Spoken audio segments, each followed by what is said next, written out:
Meus amigos, boa noite a todos. Eu estou muito satisfeito de estar aqui com vocês na noite de hoje. Para mim, sem proselitismo nenhum, é sempre uma satisfação quando eu posso vir aqui para Belo Horizonte, visitar o estado de Minas. Eu costumo dizer que eu gosto muito daqui, passei parte da minha adolescência, todas as minhas férias eu vinha para cá.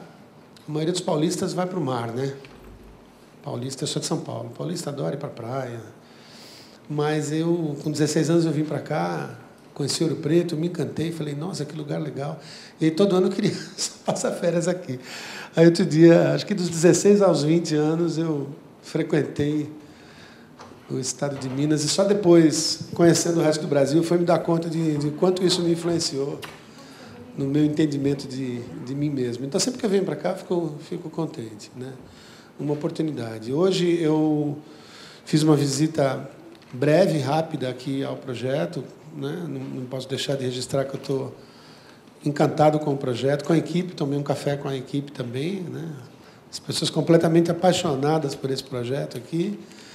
E depois, visitando o museu, eu pude ver o resultado do trabalho deles e de tanta gente e perceber que realmente é um lugar que não pode deixar de ser incluído no roteiro de ninguém que venha, né, até essa cidade. Então é isso, estou muito contente. Em relação ao tema de hoje, meus amigos, o que eu posso dizer a vocês é que, quando eu recebi esse convite, isso se apresentou para mim como um desafio. Porque eu pensei assim, eu falei, bom, eu não vou lá para ficar fazendo aquela mesma palestra sobre redes e a importância da geração Y e tudo mais. Eu quero conversar dentro do contexto, né, onde eu estou sendo convidado para palestrar. E aí eu fui pesquisar e me inteirar do assunto, né? Felizmente, eles fizeram um convite com grande antecedência, então eu tive bastante tempo para mergulhar nos textos e me inteirar, né? Confesso a vocês que eu não havia tido contato com museologia de modo geral, né? A minha sorte é que eu gosto muito de biblioteconomia, né? Eu tenho esse... Outro dia minha filha se espantou, falou assim, pai, você gosta de biblioteconomia? Eu falei, não, filha, é tão importante. A gente está vivendo um momento agora que a organização do conhecimento humano é talvez o maior desafio que a gente está vivendo, né? Porque hoje nós estamos mergulhados em vamos dizer, em uma biblioteca hipertextual, né? Quer dizer, podemos entrar nos mecanismos de busca e encontrar praticamente qualquer conteúdo, mas nós ainda não conseguimos fazer busca pelo significado das coisas, né? A gente ainda está buscando o que literalmente as palavras declaram, né? Então, para nós, o Lula, a Lula e o Lula retornam na busca do mesmo modo quando a gente coloca Lula do Google, não é isso? Então, eu gosto de estudar e ficar sintonizado com as pessoas que estão pensando a biblioteconomia, a taxonomia, a organização do conhecimento humano, porque eu acredito que, em algum momento, a gente vai ter que encontrar um caminho para poder trafegar no meio de tanta informação, né? Se bem que eu acho que a gente está encontrando, e eu vou falar um pouco sobre isso hoje. O que eu posso dizer a vocês é que, para mim, foi uma oportunidade fantástica entrar em contato com o tema museus e redes. Por quê? Vou falar um bocadinho de mim. Eu tenho formação em jornalismo, trabalhei com comunicação até 1994. Em 1994, a internet chegou ao Brasil, ancorou aqui como um modelo comercial, né? O brasileiro já se conectava antes de 1994, né? Principalmente nas redes de ensino e pesquisa. Em 94, a web abriu e eu resolvi mudar a minha carreira, me afastar dos veículos de comunicação onde eu atuava e virei um iniciante na internet, né? Comecei toda uma carreira. E praticamente tudo que tem na internet, quem está desde 94 viu surgir, né? A primeira transmissão de vídeo, Eu estava lá assistindo, estou até me sentindo, né, uma conversa meio de museu, que eu já estou me sentindo, né? Eu me lembro a primeira vez do streaming. Não, mas é verdade. Eu lembro a primeira vez que eu vi um streaming, a ferramenta chamava See You, See Me. Um susto, né? Porque eu falei, olha, que coisa fantástica. Aí a gente vê as coisas surgindo, né? E eu me lembro que no começo da web, quando algum site era inaugurado, isso era notícia na mídia. Então, no jornal saía. Novos endereços da internet. Olha que beleza, né? Quem lembra? Era incrível. Você comprava o jornal e tinha lá, assim, 20, 30 novos endereços. Né? Hoje, imagina, já perdeu a conta. Guardava para consultar, riscava, foi um risquinho do lado, esse aqui eu já visitei. Foi um risquinho. A gente vivia ainda nessa inocência, né? De que a gente ia dar conta do que estava acontecendo. Né? E alguns dos primeiros lugares eu me lembro, tenho uma lembrança que eu falei assim, mas já tinha alguns museus já haviam publicado páginas. Eu não sei se foi em 95, 96. Então eu mergulhei num trabalho de pesquisa, né? Fui atrás dessa informação e de lá eu fui resgatando, né? Tentando entender um pouquinho o que aconteceu na linha do tempo, na evolução dos relacionamentos, né? Desse universo fantástico que são os museus, com a cultura digital e até as redes sociais, que, vamos dizer, hoje é o tema mais recorrente quando a gente fala de internet. Então, o que vocês vão ver hoje, meus amigos, é assim, o que é um apanhado, um hackeamento, não sei se alguém já conhece essa palavra ou usa, né? O que é um hacker? Né? Um hacker, pelo menos na maneira como eu entendo, é alguém que tem uma relação prazerosa e de grande interesse em relação a uma área de conhecimento ou a várias áreas. Então, o que o hacker faz? O hacker, ele se apropria, ele busca o conhecimento, e ele tenta ter acesso àquele conhecimento, e ele traz, e ele recombina, e ele mixa com outro, e aí com isso ele gera uma experiência de aprendizagem para ele e para as outras pessoas. Então, o que eu vou apresentar hoje aqui para vocês é um hacking, né, do meu relacionamento com o tema. E foi fantástico porque eu acabei fazendo vários amigos, né? Tem algumas pessoas que eu estou seguindo que são pessoas que eu já percebi que são pessoas que têm um papel importante, né, no trabalho que está sendo feito em relação aos museus hoje no Brasil. E para mim está sendo muito bom. Então vamos ver aqui o que eu trouxe aqui. O pessoal até está estranhando, né? Porque normalmente nas minhas apresentações, quem já teve nessas apresentações, é porque raramente viu eu apresentar um PowerPoint, né? Mas eu falei, não, mas hoje eu vou me socorrer aqui, porque é para poder ficar no tema. Então, deixa eu ver o que eu preparei aqui. Bom,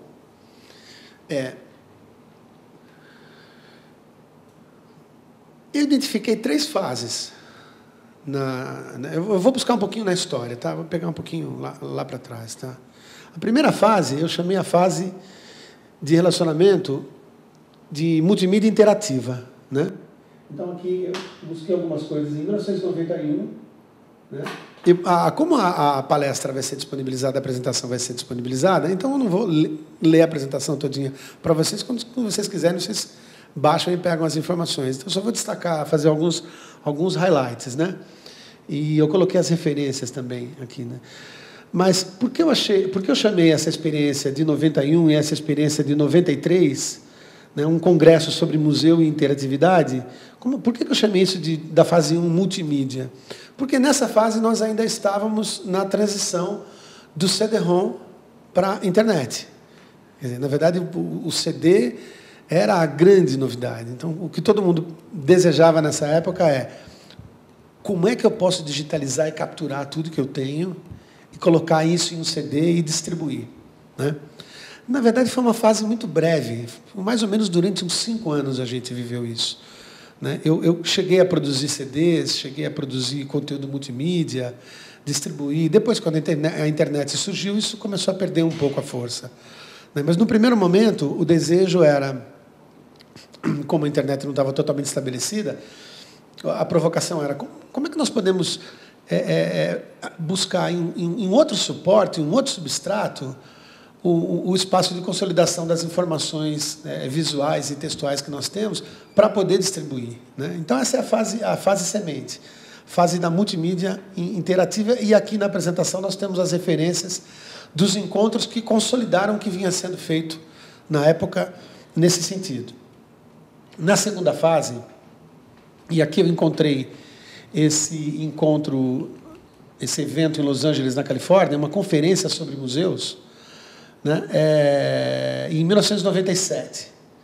Então, aqui nós já temos, ainda de maneira muito, muito tímida, um conjunto de pelo menos 20 ou 30 museus que já estavam tentando desenhar alguma experiência de produção de websites para poder se colocar na internet. Mais para frente, na apresentação, eu vou mostrar alguns exemplos para vocês, né? Se bem que o enfoque não é histórico, mas achei que valia a pena a gente fazer esse timeline, né?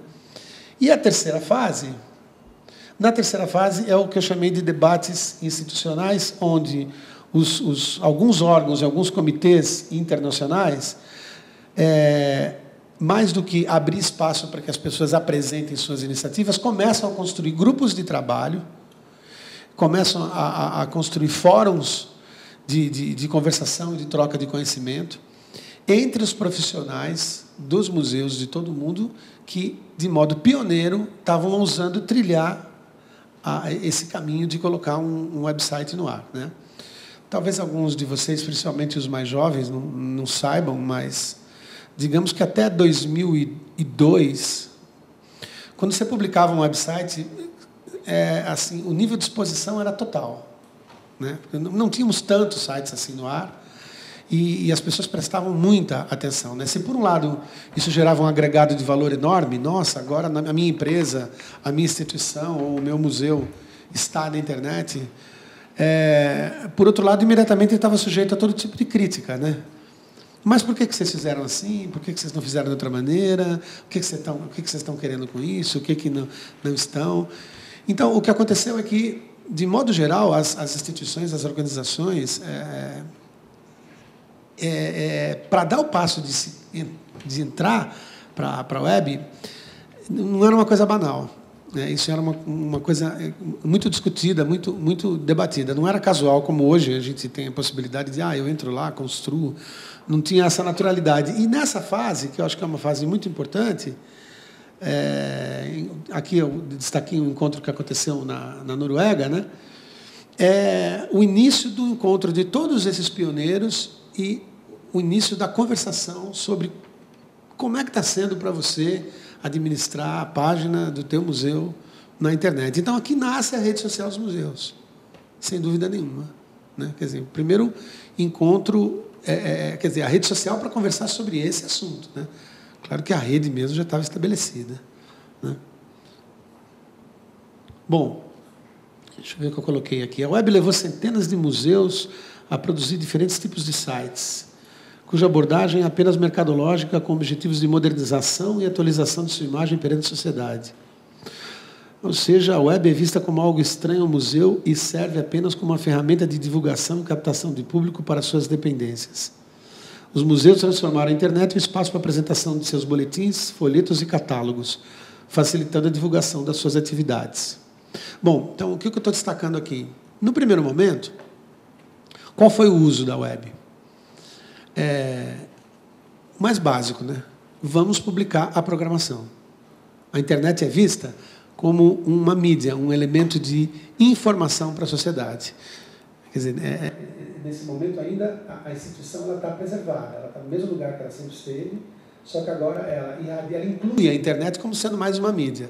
Mandamos a programação para o jornal, informamos a televisão, avisamos todo mundo, bacana. Atualizou o site está atualizado. É muito importante que as pessoas, através do site, possam ter informação sobre o que está acontecendo aqui, né? Uma abordagem de mercado alinhada com divulgação e captação de público, né? E aqui a gente já começa a perceber, então, o que eu chamei de algumas categorias distintas do uso da internet, né? Primeiro é esse que eu relatei para vocês, o folheto eletrônico. Então, vamos usar a internet para apresentar o museu, uma ferramenta de comunicação e marketing. Alguns museus já começaram a falar no museu enquanto um mundo virtual. Começaram a ousar publicar o acervo e gerar algum tipo de experiência de visitação, né? Então, vamos colocar aqui algumas imagens, vamos permitir que as pessoas cliquem, que as pessoas naveguem, que as pessoas percebam. E algumas experiências de museus realmente interativos, né? Onde você tem possibilidade de não só clicar, mas estabelecer algumas relações, deixar alguns comentários, propor algumas sugestões. Então, já é uma fase onde a internet começa a servir de captação da opinião das pessoas, que o visitante começa a ter voz, né, através do site. Ele começa a deixar ali o registro dele, né? Se bem que ele sempre pode deixar em todos o material de consulta, o material impresso de consulta que está disponível, né? Por favor, deixe a sua opinião, né?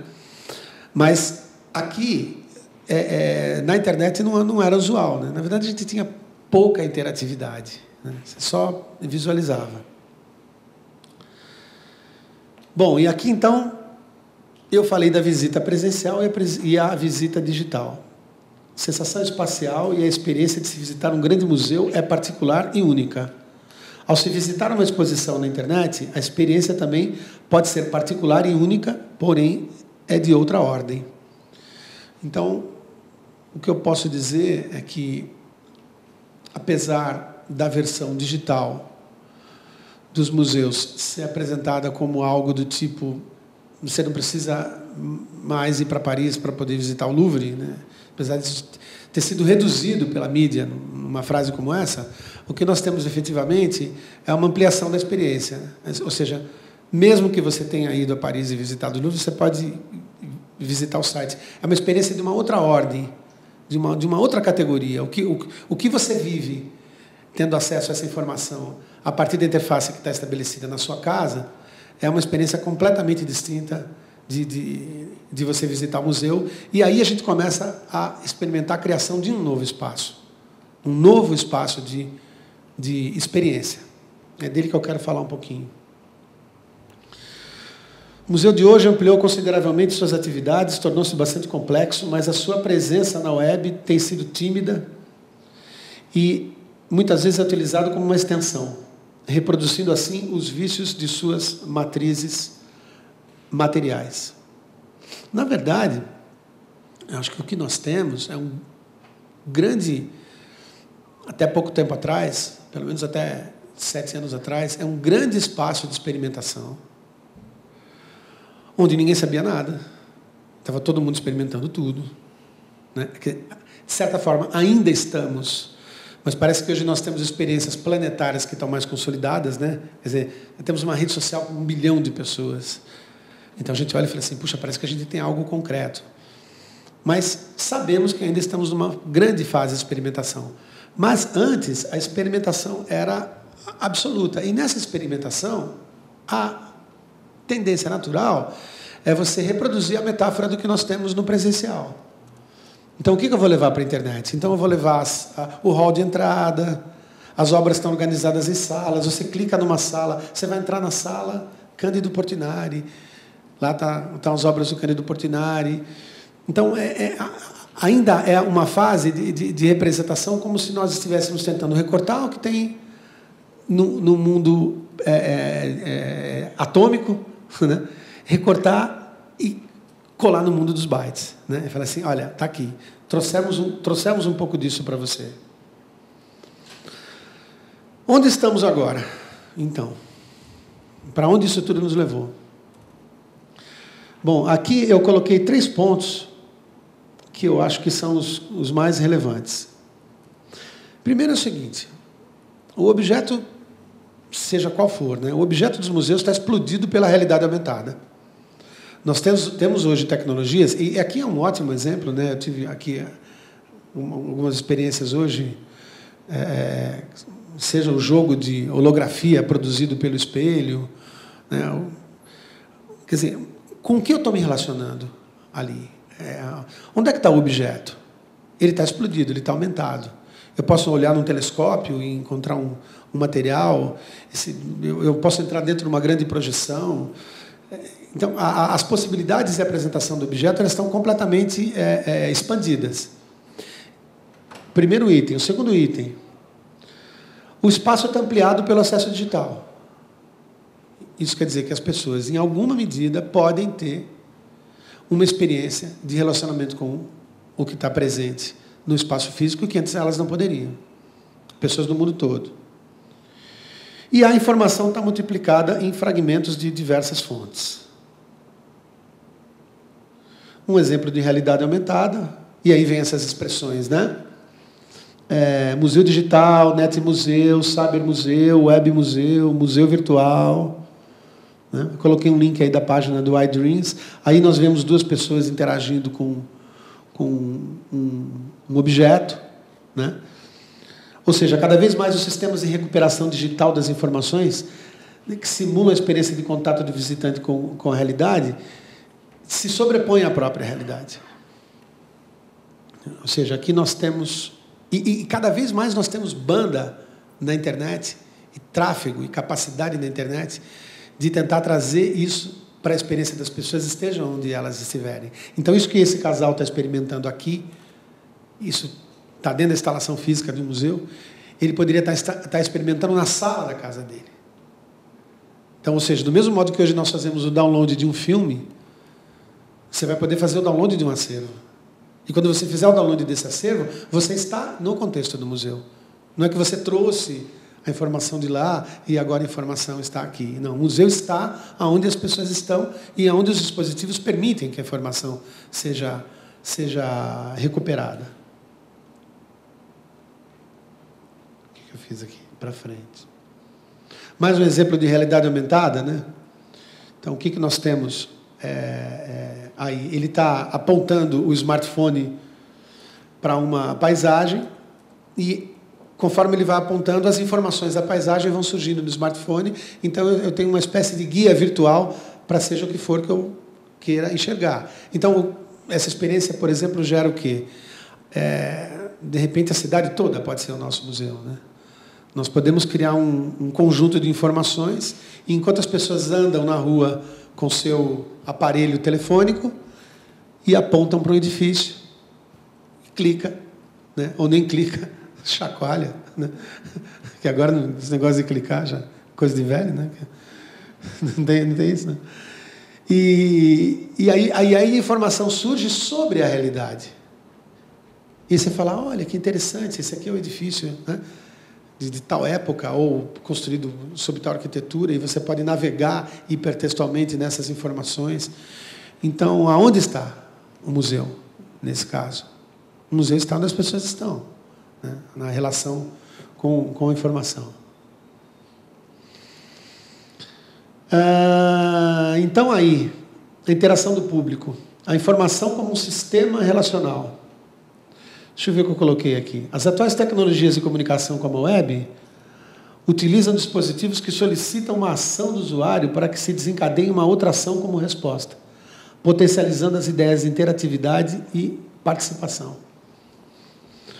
O foco da classificação não é mais exatamente o objeto, mas a informação que ele traz. E essa informação pressupõe uma interação por meios que empoderem os sujeitos nessas interações. Bom, o que eu concluí disso? Nós estamos, cada vez mais, através da tecnologia, oferecendo trilhas para que o visitante possa construir o seu próprio caminho de experiência e de contato com a informação, com os objetos e com o acervo, né? Hoje, eu, caminhando por aqui,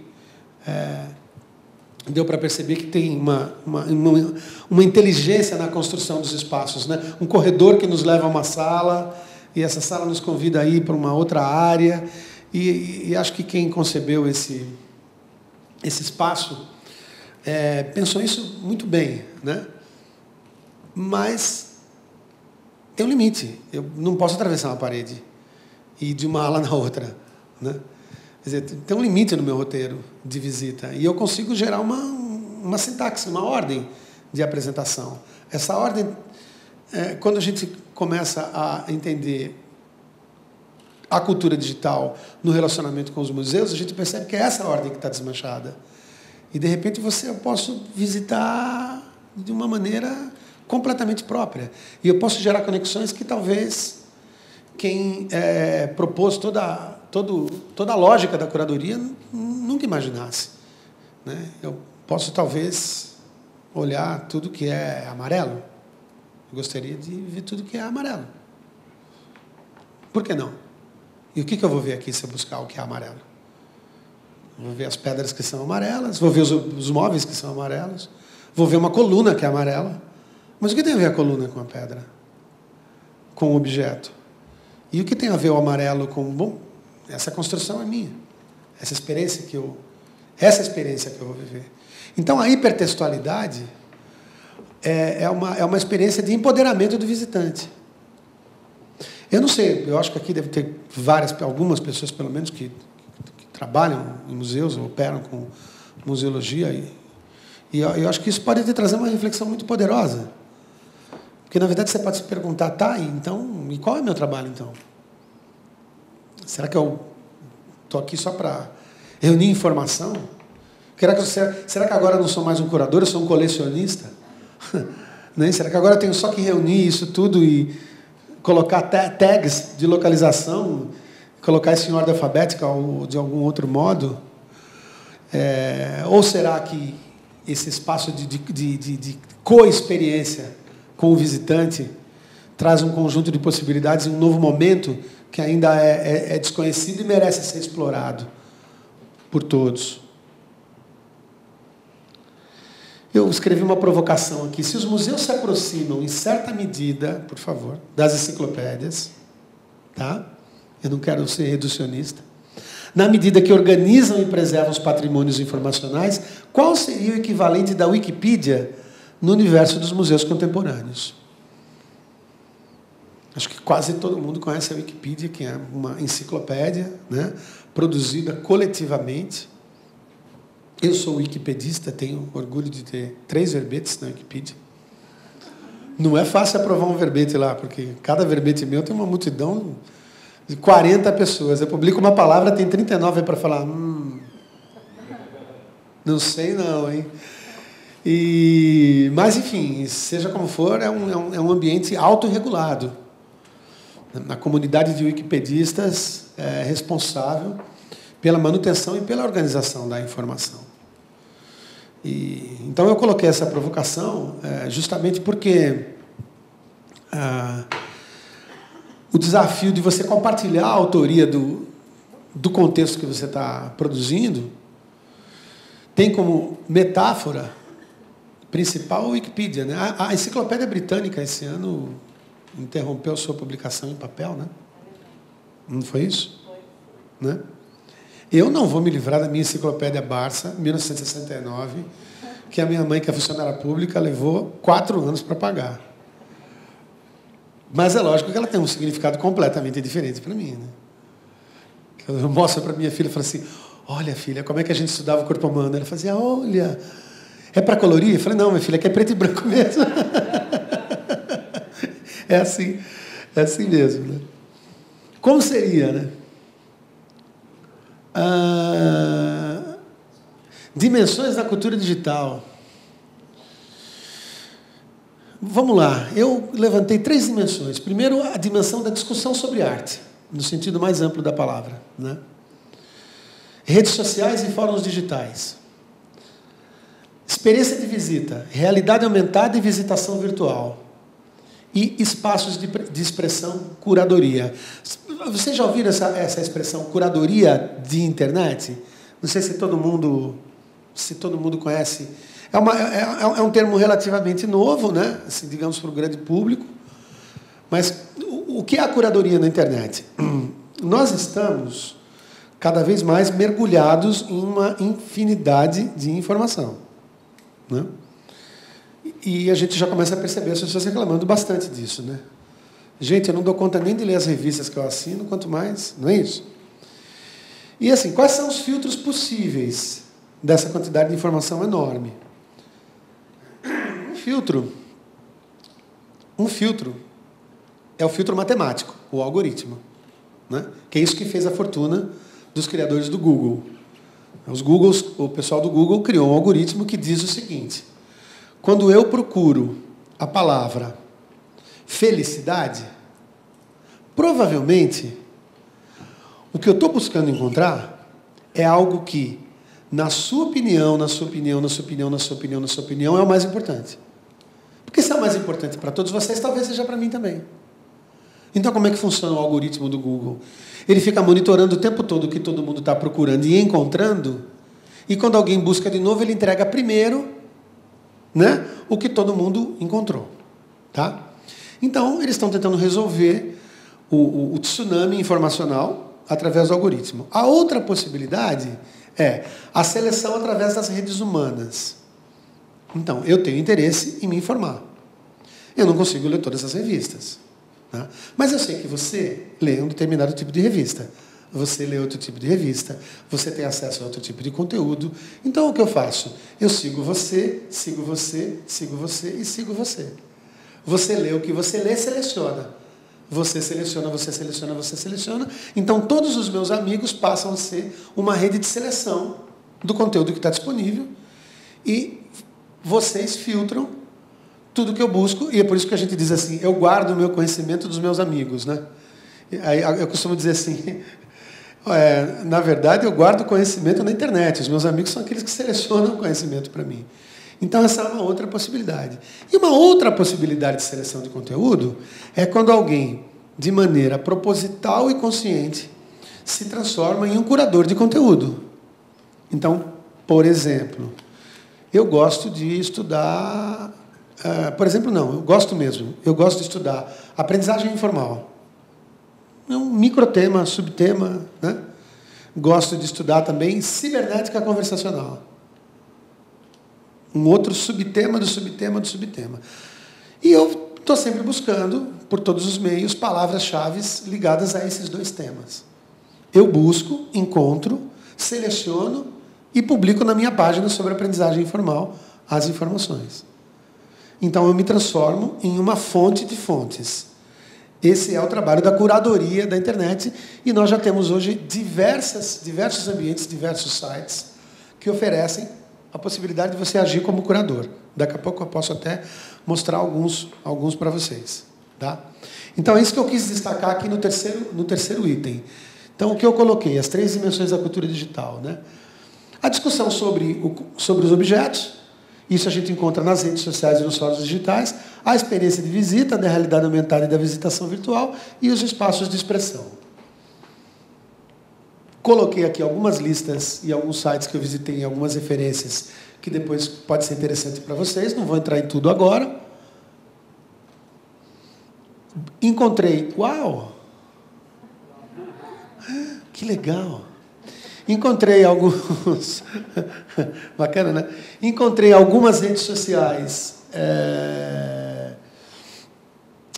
que tratam sobre a temática dos museus. Alenquei aí para vocês, fiz uma pesquisa. Alguns de vocês devem conhecer algumas delas. Algumas estão meio desatualizadas. Eu entrei lá, falei assim, bom, ninguém posta nada desde 2011.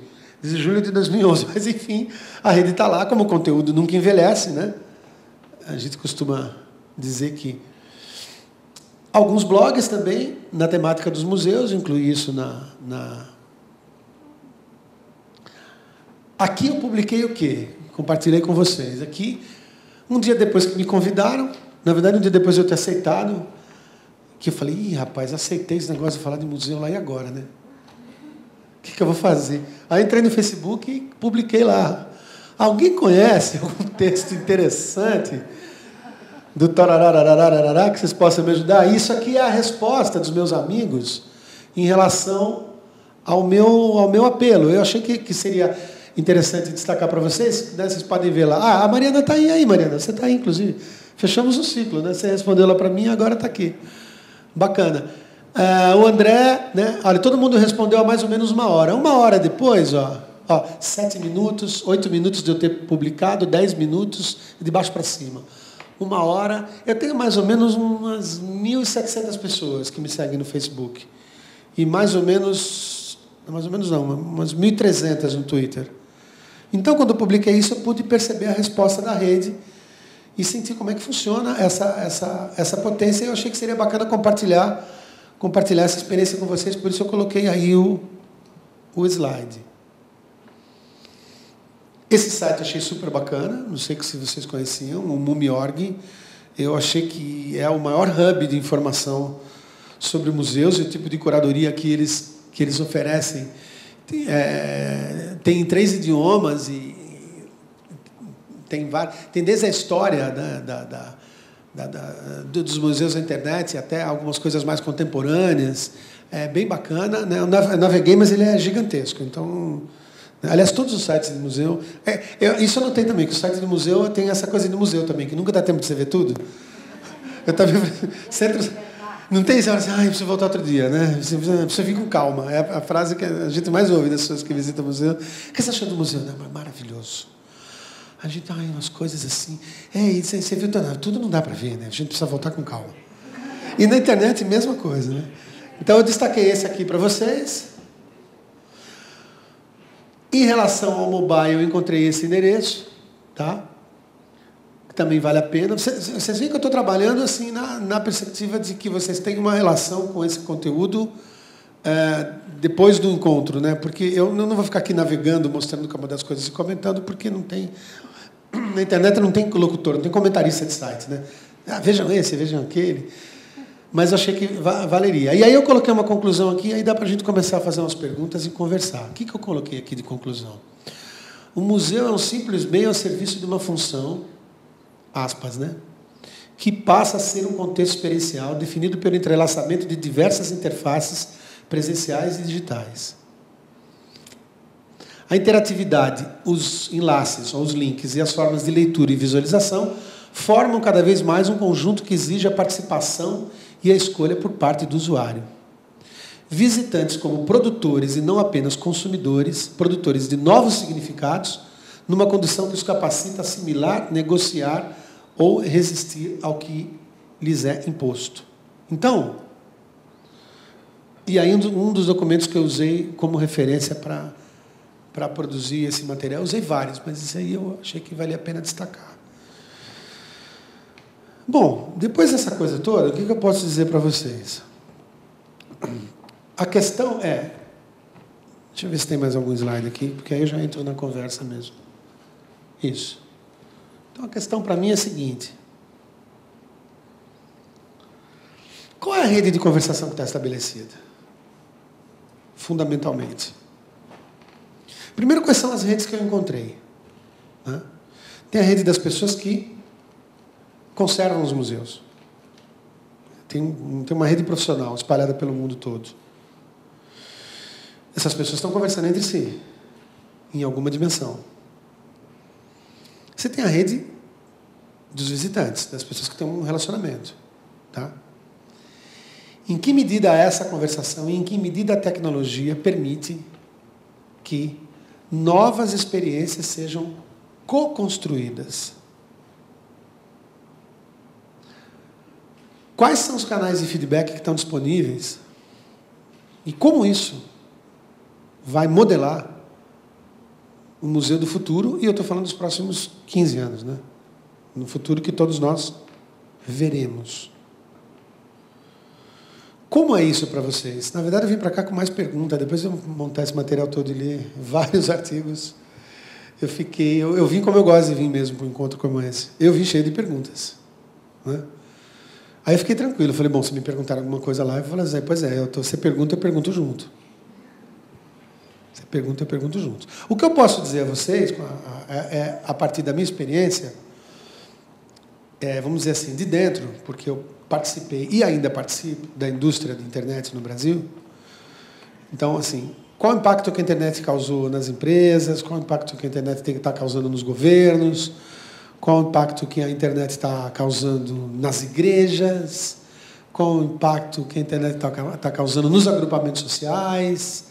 Quer dizer, eu tenho uma experiência considerável porque eu já atuei, já protagonizei em diversos desses espaços. Então, eu pretendo reunir isso tudo, essa minha experiência, com esse material que eu refleti, para poder conversar com vocês agora. E acho que a gente tem até um tempo, espero que tenha sobrado um tempo bom, para que vocês possam fazer perguntas. 8h30, que bom, 8h20. Para que vocês possam fazer perguntas, ou mais do que perguntas, afirmações, ou o que vocês quiserem, para daí a gente conversar. Que acho que esse é o fundamento, né, do encontro humano.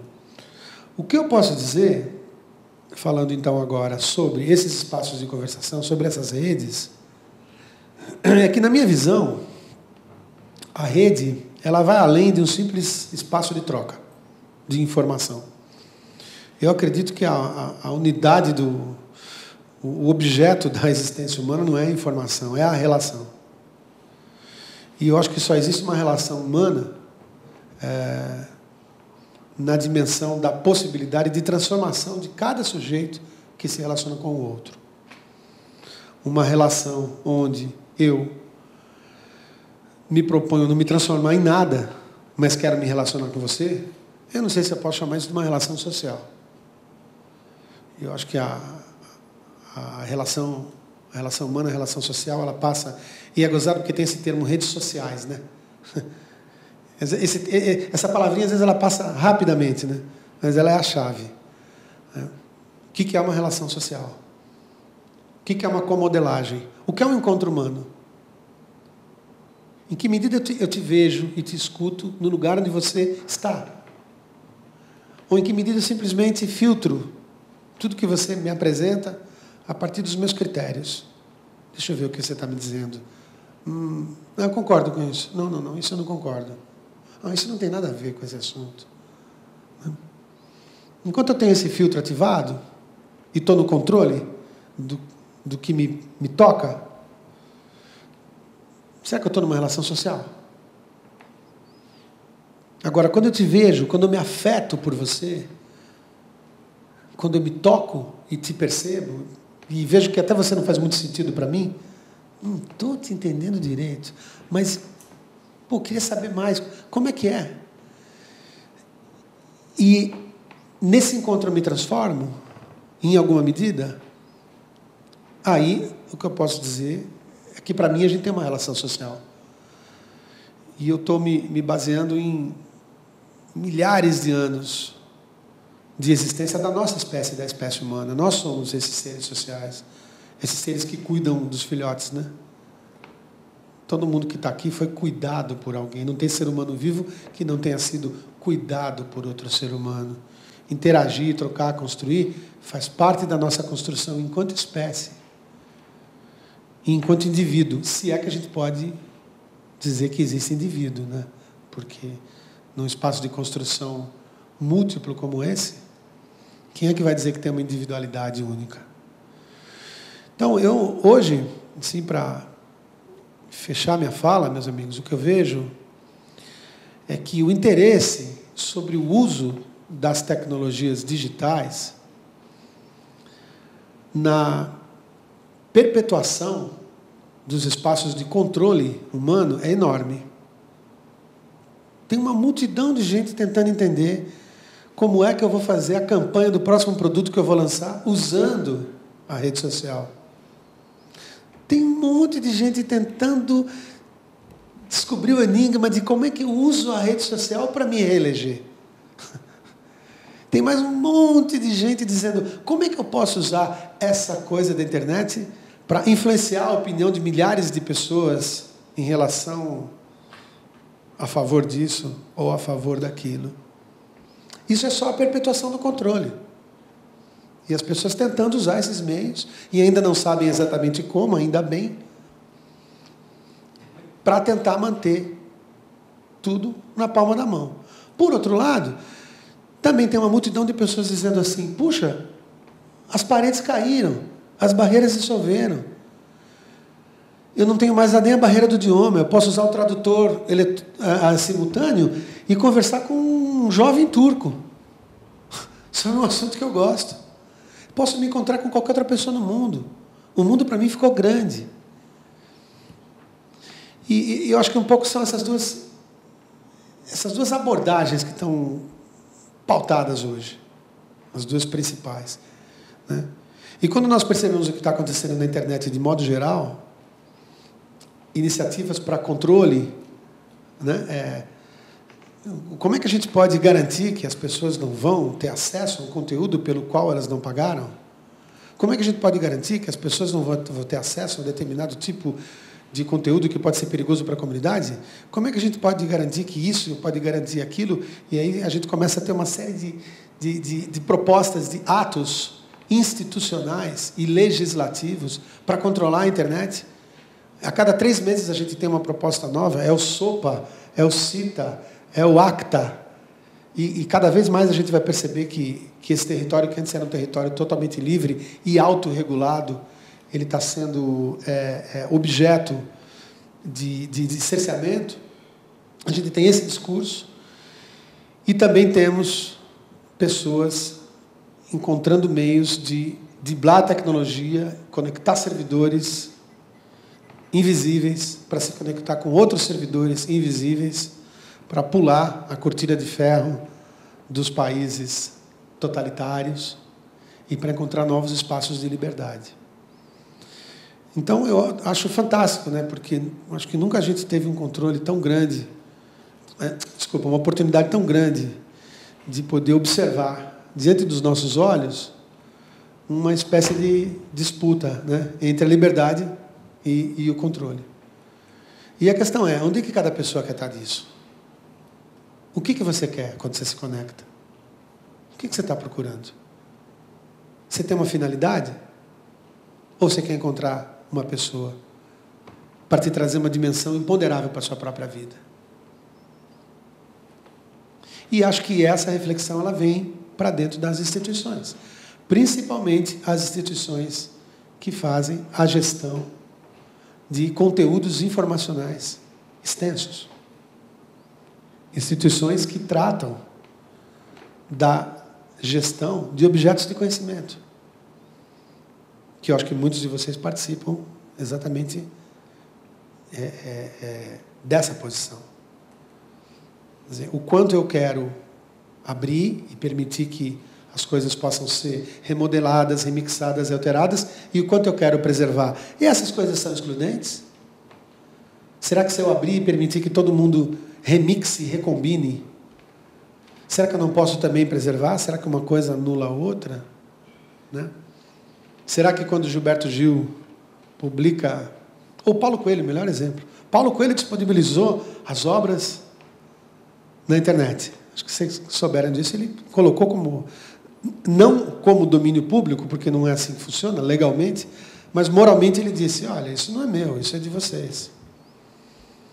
E alguém falou assim, ótimo, eu vou reescrever o Alquimista porque eu não gosto daquele final. Não, você não pode fazer isso. Que é o livro do Paulo Coelho. Como o do Paulo Coelho não botou na internet para a gente mudar, fazer o que quiser, mexer? Não, só para você ler. Ah, então, só para ler? Ah, então não quero, eu sei que eu podia escrever outra coisa. Eu queria fazer o Alquimista versão zumbis. Vou reescrever. Né? Qual o problema? Será que isso destrói o Alquimista? Então, acho que essa é um pouco a reflexão. Né? E quem estaria apto para participar dessa remixagem? Não é isso? Qualquer pessoa? Como? Quer dizer que qualquer um agora vai lá e altera a Mona Lisa? A coisa que a gente mais vê na internet é isso, né? Caricatura da Mona Lisa. Agora está uma onda, né? Não tem um meme, né? De uma coisa. Cansei, né? Não tem uma Mona Lisa assim. Cansei. Aí está com ela cabelo cortado. Tem a Mona Crespa. Tem. A Mona Lisa, a Mona Crespa. Está tudo lá, né? Mas é porque é no Photoshop, né? Que é no Photoshop. Agora seria legal falar, poxa vida. Né? Se fosse no óleo, né? Será que ficaria mais sério? Não sei. Não está difícil fazer um software que lê lá o tipo de pincelada do artista e consegue fazer uma coisa parecida e, olha, não demora, não. Não tem um gerador de Mondrian? Outro dia eu vi um gerador de Mondrian na internet. Já viu nesse negócio? Não, tu bota lá... Qualquer coisa que você quiser, bota o nome do seu cachorro lá, Enter. Ele gera o Mondrian e faz umas... Não é. Tem umas coisas, cubismo sem mestre, tem umas coisas assim. Aí você fala... Hã? Andy Warhol também. Mas o Andy Warhol, a ideia dele era essa mesmo. Né? Então é isso, de modo geral. Esse é o meu contexto que eu trouxe aqui, não como uma conclusão, mas como uma página do que eu estou vivendo em relação a essa temática toda. Né? E queria ouvir um bocadinho de vocês, se alguém quer fazer um comentário, falar alguma coisa, por favor, porque a minha voz, eu já escuto ela o tempo inteiro dentro da minha cabeça. Queria ouvir uma outra.